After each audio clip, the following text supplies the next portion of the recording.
you so much for having me here. So today I'm going to talk about how to model fiscal limits. This is a topic I have worked on for quite a bit. So I would be very interested in your feedback on that. Many countries are facing high interest rate and a high level of government debt. And this has been the case since the great financial crisis. And it's certainly true after COVID pandemic, as many countries taking fiscal actions in response to the pandemic. So what determines the economy's capacity to issue sovereign debt? This is a question I'm interested in my research on the fiscal limit. In particularly, I'm interested in how do policy and non-policy factors affect the riskiness of sovereign debt. And this, when we think about the non-policy factors, that usually is how we model. In our model, you have a different type of shock. The shock would affect the economy. And the policy here, I'm specifically interested in fiscal policy. And also importantly, how do we model the uncertainty surrounding the sovereign risk? And the uncertainty is a very important part in how we assess the risk. Okay, so that's kind of key question. What I'm trying to address here is how do we model it, and how do we incorporate different factors into it, and then how do we want to think about the uncertainty surrounding that. Now, specifically, the fiscal limit, the question I'm trying to address here is that given the economic environment, what is the distribution of maximum government debt that can be supported? So you can think about the economic environment is that, in our model, we have different types of shock. So given the state of the economy, what is the distribution of government debt that can be supported? And in my framework, it emerges from the distribution of the expected present value of the maximum primary surplus in the future. So if you think about kind of asset pricing model, your value is going to be a present value of the future cash flow. So this is similar in the sense is that I'm going to try to find the maximum government debt level that is the present value of the future government cash flow, which is primary surplus at the maximum level. And importantly, it is uncertain in the sense it's not just a point. Instead, it's a probability distribution. They're trying to capture the uncertainty and at a different level, try to show at a different level of debt, what's the probability of that gonna run into problem. And it's also a forward-looking concept in the sense because we're looking at the present value of future cash flow or primary surplus. So it's expected the policy gonna matter. That credibility is also gonna matter. So it's not just the past, the policy. To the extent if we think there is inertia to policy, the past policy could provide a signal about the future, but it's really in this concept of fiscal limit is that what the government is going to do in the future, then it's going to determine how much debt they can support, not about how much debt they have, right? How much debt they have is the past actions. So overall, it's going to depend on policy, private behavior, and also fundamental shock to the economy. So let me outline my talk here. I'm going to start with a very simple model. And the key point is that when I talk about the maximum primary surplus is I'm going to focus on, so you can think about the primary fiscal surplus, they have a revenue side, and then of course they have a government spending side.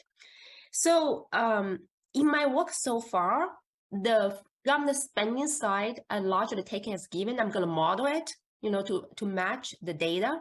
But the component I'm focusing on is from the revenue side is specifically I'm focusing on the Laffer curve in the sense that there is a maximum to how much government can tax, how much they can collect tax revenue because of economic reason, or it could be because of political reason. And I'm gonna, for instance, tax evasion. So I'm gonna show a model with tax evasion as well. But of course, this model is not a complete representation of the real world yet, right? For instance, you can think about how the government spending is gonna interact with political economy. That is not, I have not a model yet, and certainly it's very important and interesting work for future. So yeah, I'm gonna lay out a simple model, and then I'm gonna start talking about adding the tax evasion. And then I'm going to allow a symmetric shock. Specifically, I'm going to focus on the government spending on the transfer. So it's not a discretionary spending, which often is a focus of our work on fiscal policy. This I'm focusing on the transfer that is driven by, is more longer run and driven by related to aging society. So then the transfer region is going to be specific, going to change between a stable region and the region that transfers just growing. So it's going to shift between the two regions. So this provides a framework to discuss policy credibility as well. You can think about for different countries, if they have a different policy region on transfers, then it's going to have different implication for the fiscal limit or the debt sustainability. And then I'm going to extend it to open economy really kind of briefly here, like just to show the work I have done. And then lastly, I'm going to talk about how to estimate that model.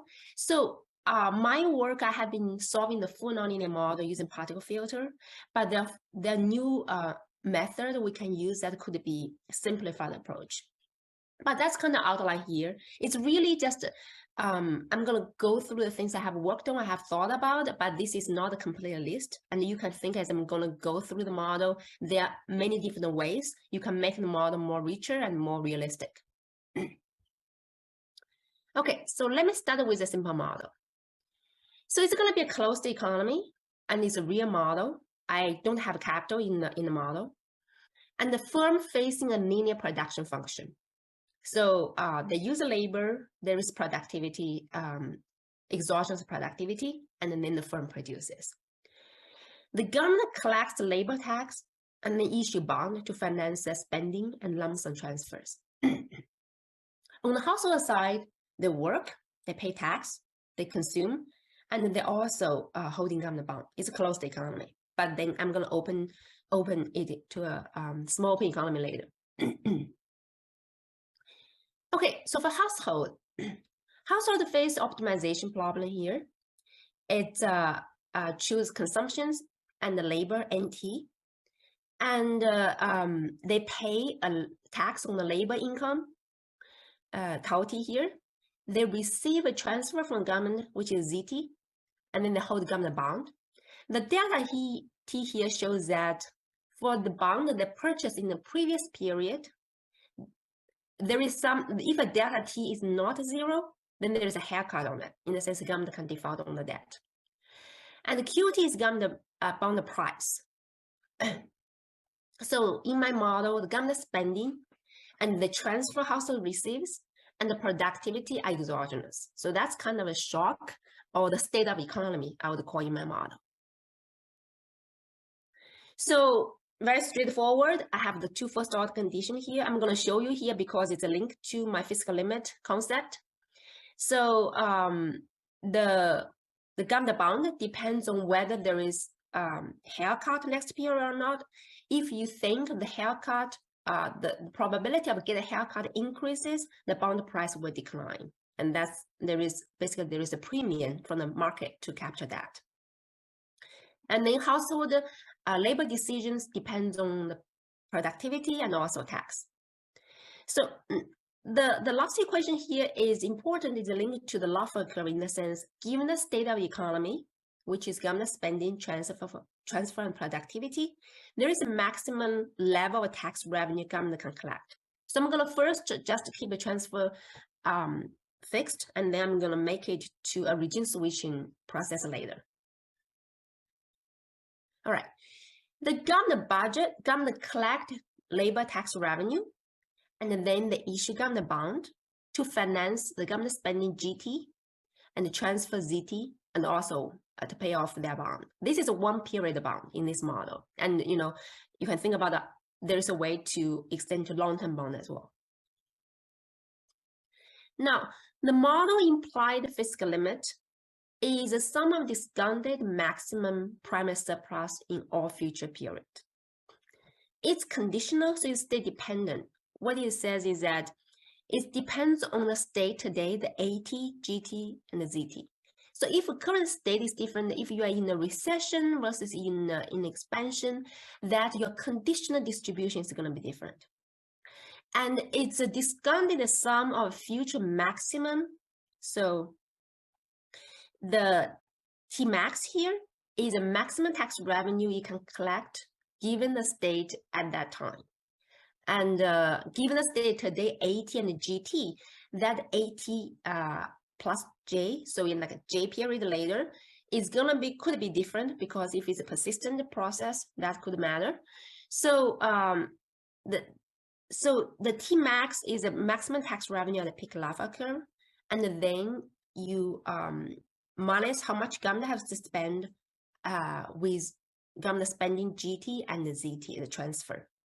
This is consistent with the maximum tax revenue. So that's why there is a max here.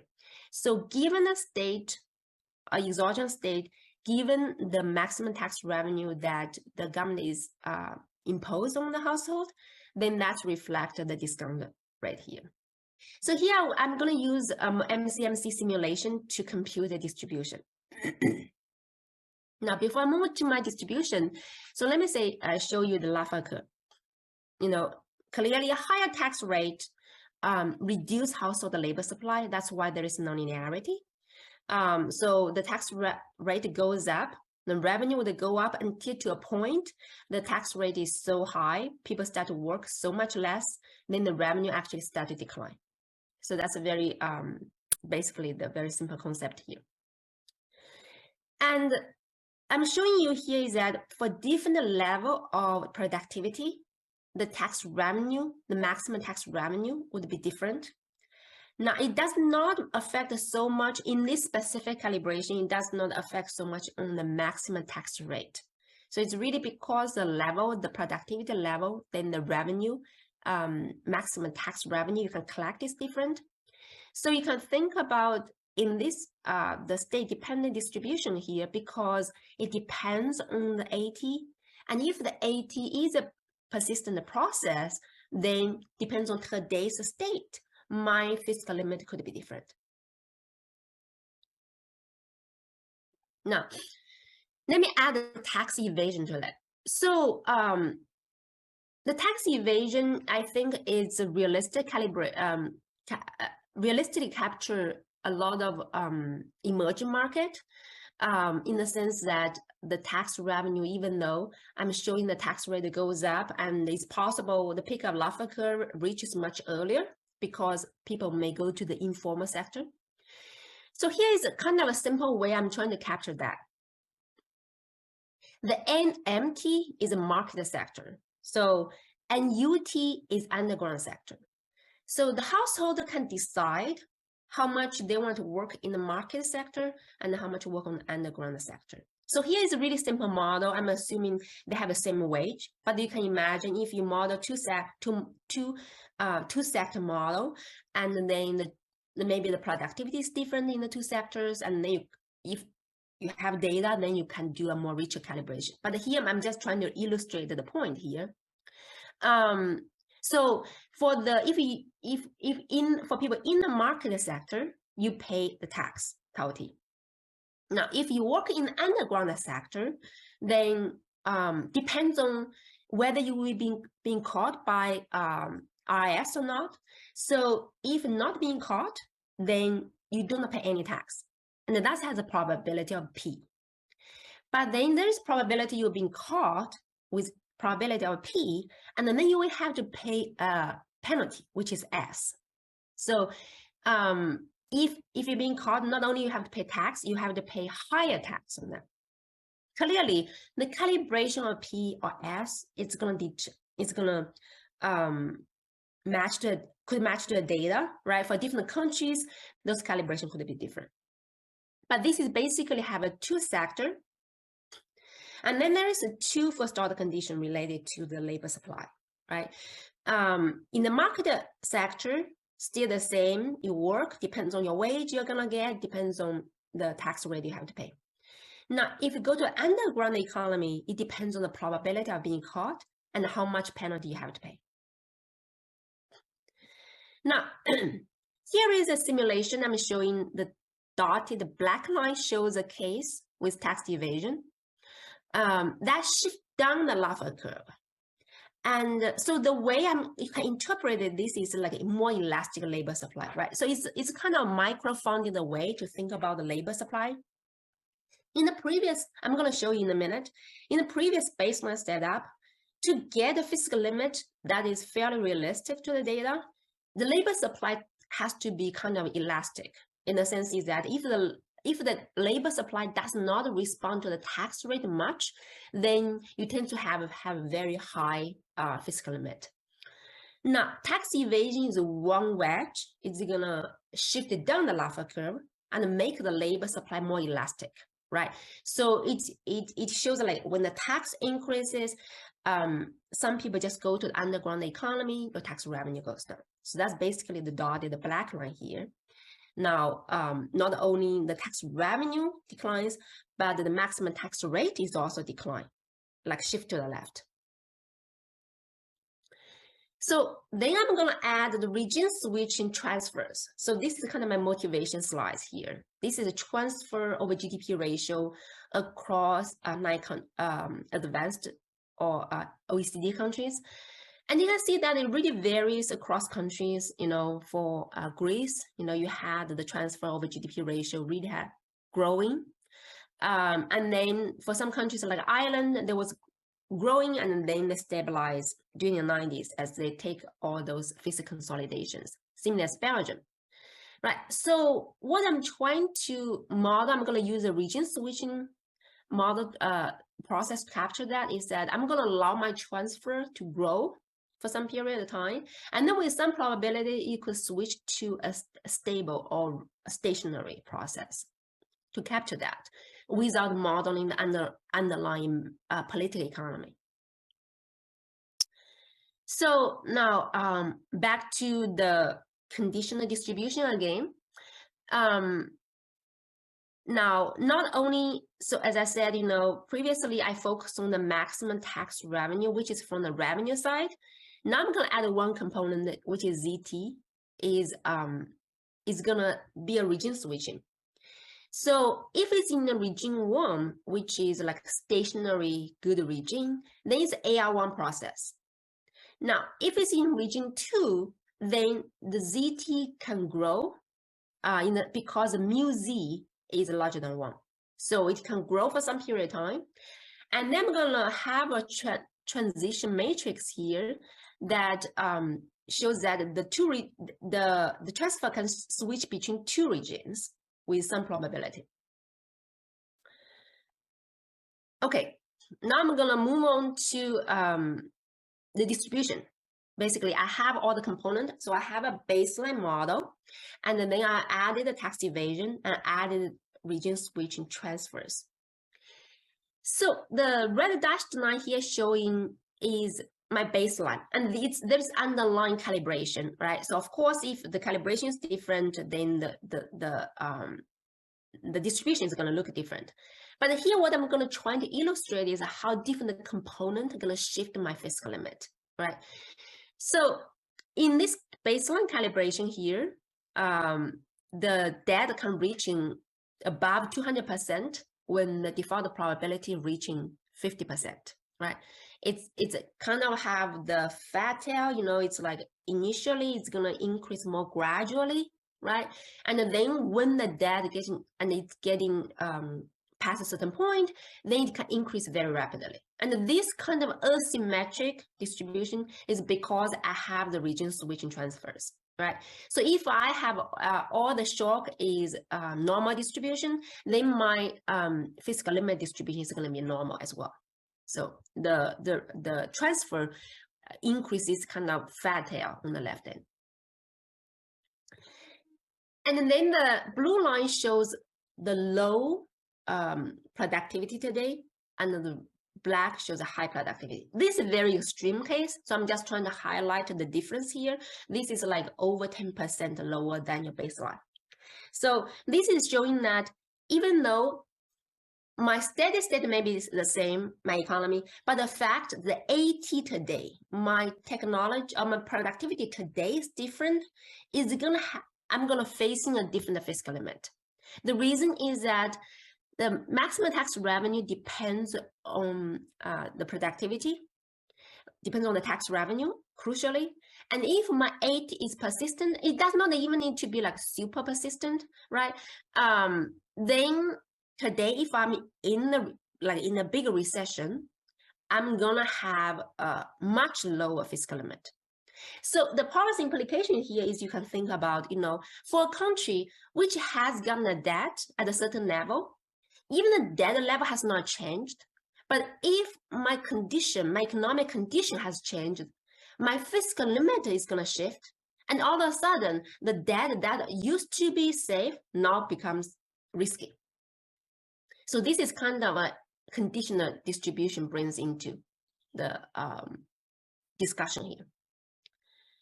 Okay, now I'm going to talk about how transfer region looks like. So the red line here against the baseline is like conditional today, I'm in a stable region. And even though today I'm in a stable region, my distribution is still kind of fat tail because people know that with some probability, I might be going to the unstable transfer region. The black line is showing that what if today I'm in the unstable transfer region, right?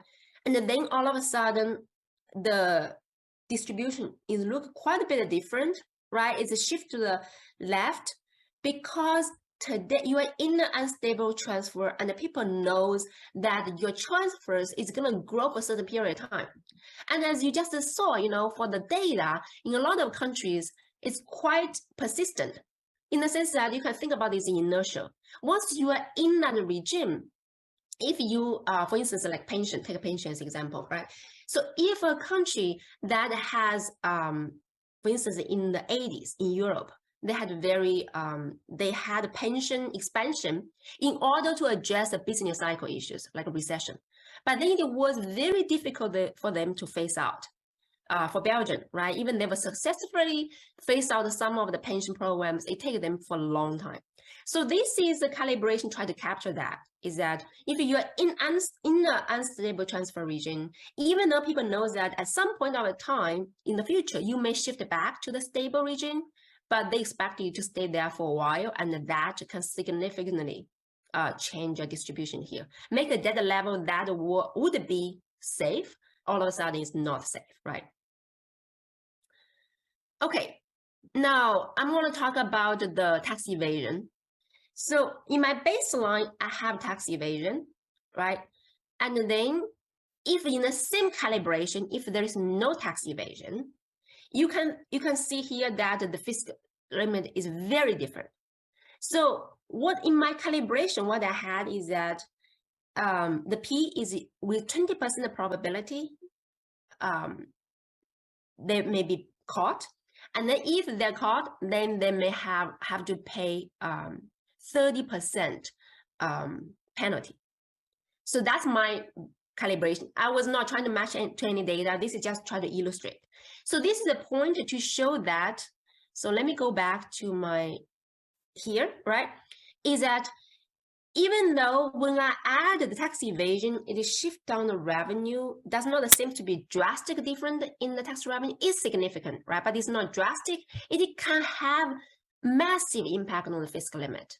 The reason is that tax revenue is every period you're going to have that difference. And then you do the present value, it's very powerful. So this is saying the tax evasion can potentially have very big impact on the fiscal limit, everything else being equal.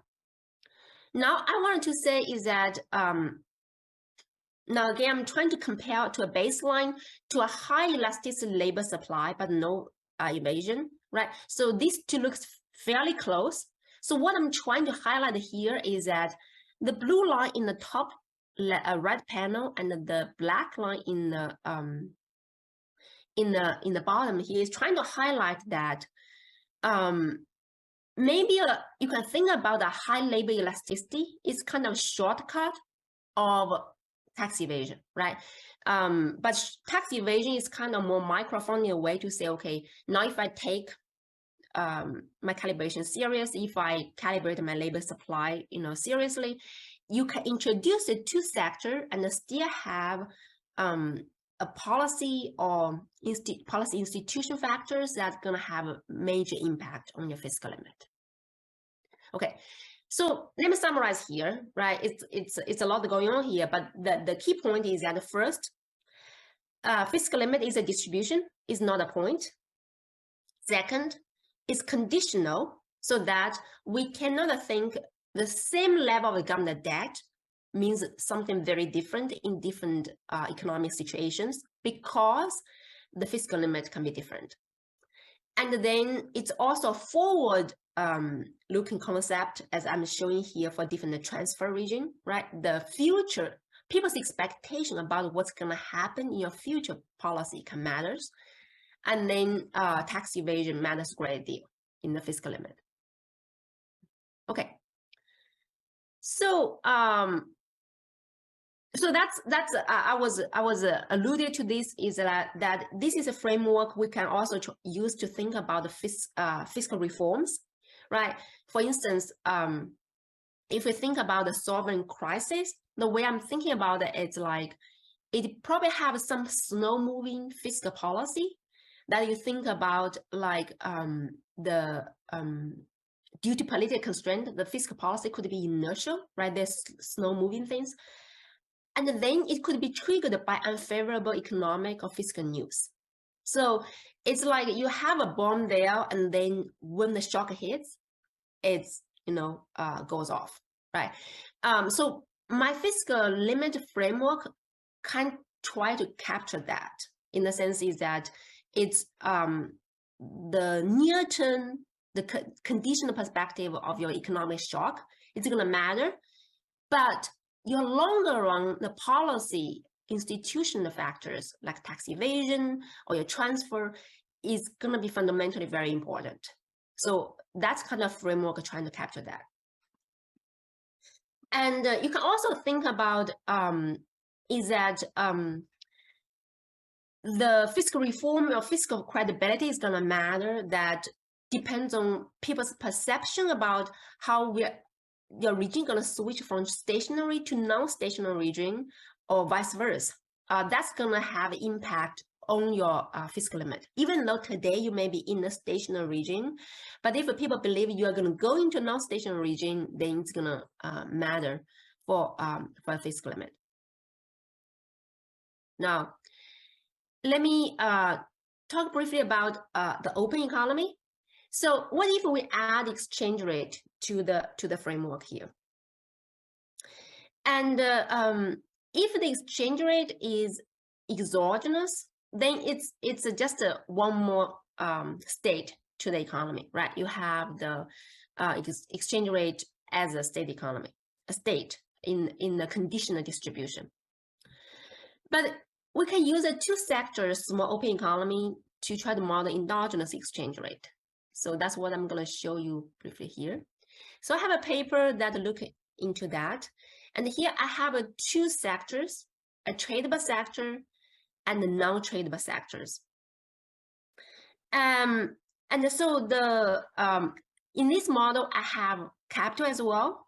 And so you have capital and the labor tax. Once you have a capital, then compute the pick a Laffer curve is much more tricky, because you have a dynamic Laffer curve, and then you're going to look into you're also looking into the future policy. You have look at the present value. So in that specific paper, what we did is we basically set the tax rate to the maximum tax rate we kind of observed in that data, to see the okay, given the political economy, what we think the tax rate the government could impose. But clearly that there's more could be done here. But here in this model is basically you have a non-tradable sector.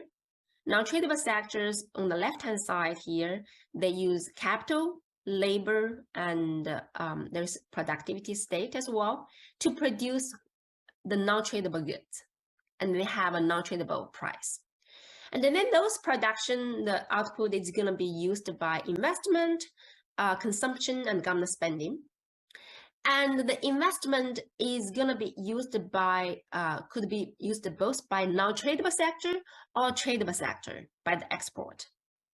Similarly, there is import-export here, the tradable sectors, and import goods that could be used for the investment, consumption, or government spending. And then export is basically they're going to combine the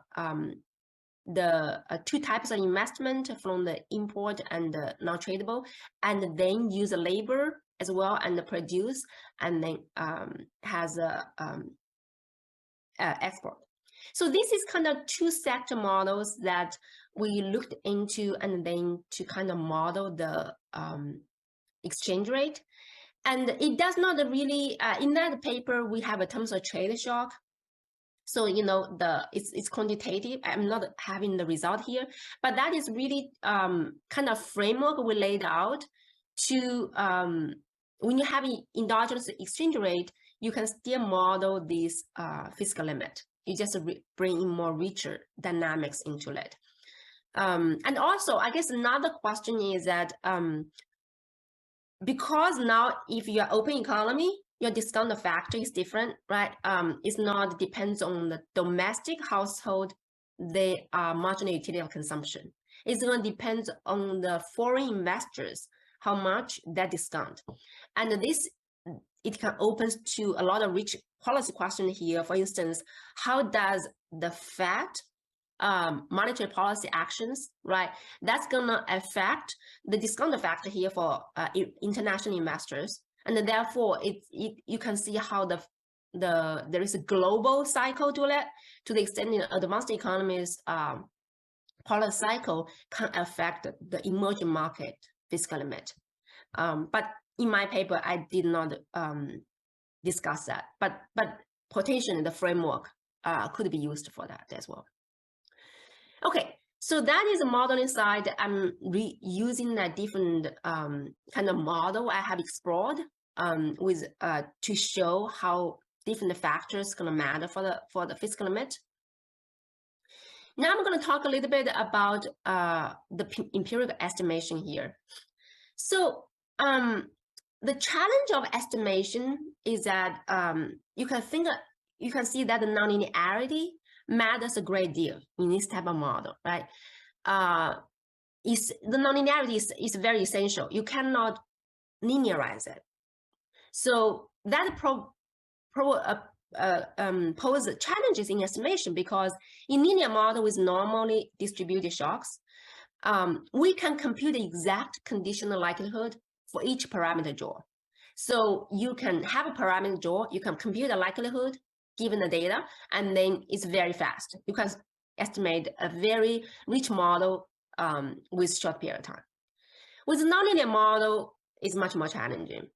So in my previous work, I explored solving the full nonlinear model, obtain the distribution, and then use the decision rule to basically run a Monte Carlo simulation. It's called a particle. So in other words, is that I cannot get the exact conditional likelihood for each parameter draw. What I have to do is I have to approximate the conditional likelihood using those simulation to do that. So that step is time consuming.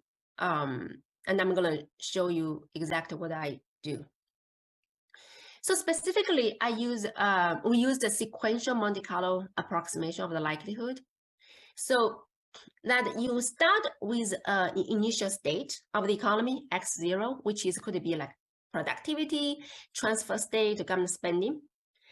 And then you draw a large number of particles. Basically, you draw a large number of sets of shocks, right? You basically draw from that distribution.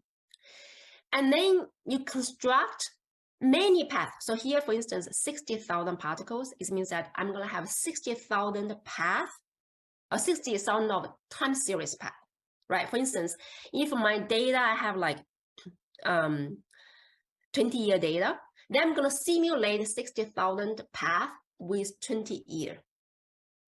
And the YT is my data, observable. And then X is my state. So then I'm going to simulate my state. And then the A here you can think about basically is capture, how my model, how those state gonna transfer into the YT in my model, right? This is basically a step that it looks linear here, but this is non-linear, right? I have the policy decision rule, right? And then I'm gonna simulate that based on the previous state, the endogenous state, based on the exogenous shock. Then I know what my my simulated path is, and then I compare those to the observables. And then this is basically how likely the WIT here is given the particle, and how likely my model can match the data, right? And then I normalize the weight and resample with replacement. Basically, the idea is that I'm gonna sampling if this is has higher it matches my data better, I'm gonna resample it more and with some weights.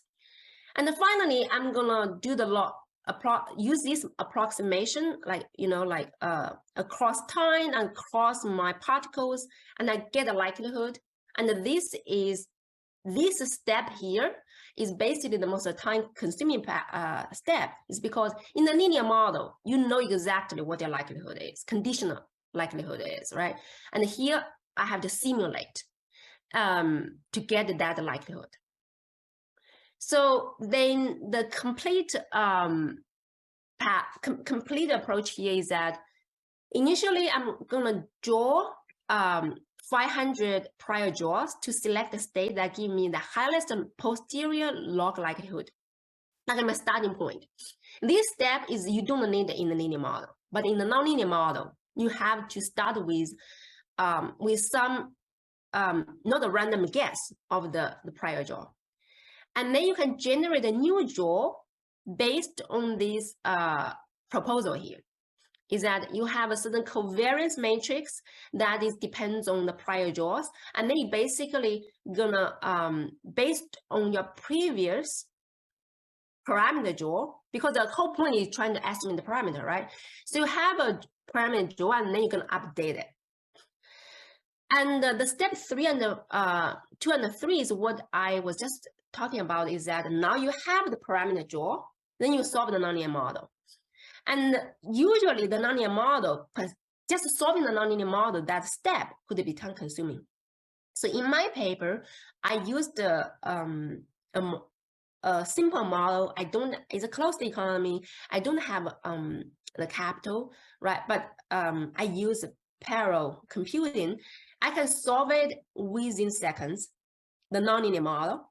And then I evaluate the proposal, basically using the particle filter, what I was just talking about here, this step. So for each parameter draw, I solve my model, and then I follow these steps to simulate, do the MC simulation, and then compute the conditional likelihood. Now, once I have the likelihood, then I'm gonna decide how to, what a new draw, right? It depends on what my likelihood is, and then I'm gonna decide to make a new draw or keep the existing. And then I'm gonna repeat that for many periods, for many times, for many different draws, and then I would repeat it for different draws. I would just repeat this process for the new MCMC chains. So this is kind of at a high level what I have done with estimating a nonlinear model. This is probably the most time-consuming ways to estimate those models, but the good part, advantage of using this model is you solve a nonlinear model precisely. But the problem we often run into that is that the random walk metropolis Hastings does not move. So you need, in theory, you need many particles to make it work. And in reality, you're going to be constrained by finite number, right? So if you can have a million particles, it's going to make it moves more, because the reason is that it's possible you have a million particles, but only a small set of particles actually match the data, right? So then if that's the case, and if you have a very small set of particles to start with, it's going to stuck there because it only have, say, a very few, and then it's going to keep repeating that. You wanted to have a large number of particles so that it does not stuck. So, but that's what we did. It's really time consuming. It took, but it's a while back. I did that. It took like a month to estimate the model. So I think the potentially you know, there are other different ways to do that, right? If you could use, say, a region switching toolbox, right, to solve the model without having to solve in the full nonlinear model as I did, then that could speed up. But yeah, but that's kind of one way how you would estimate the nonlinear model. Potentially, there could be other ways to do that as well.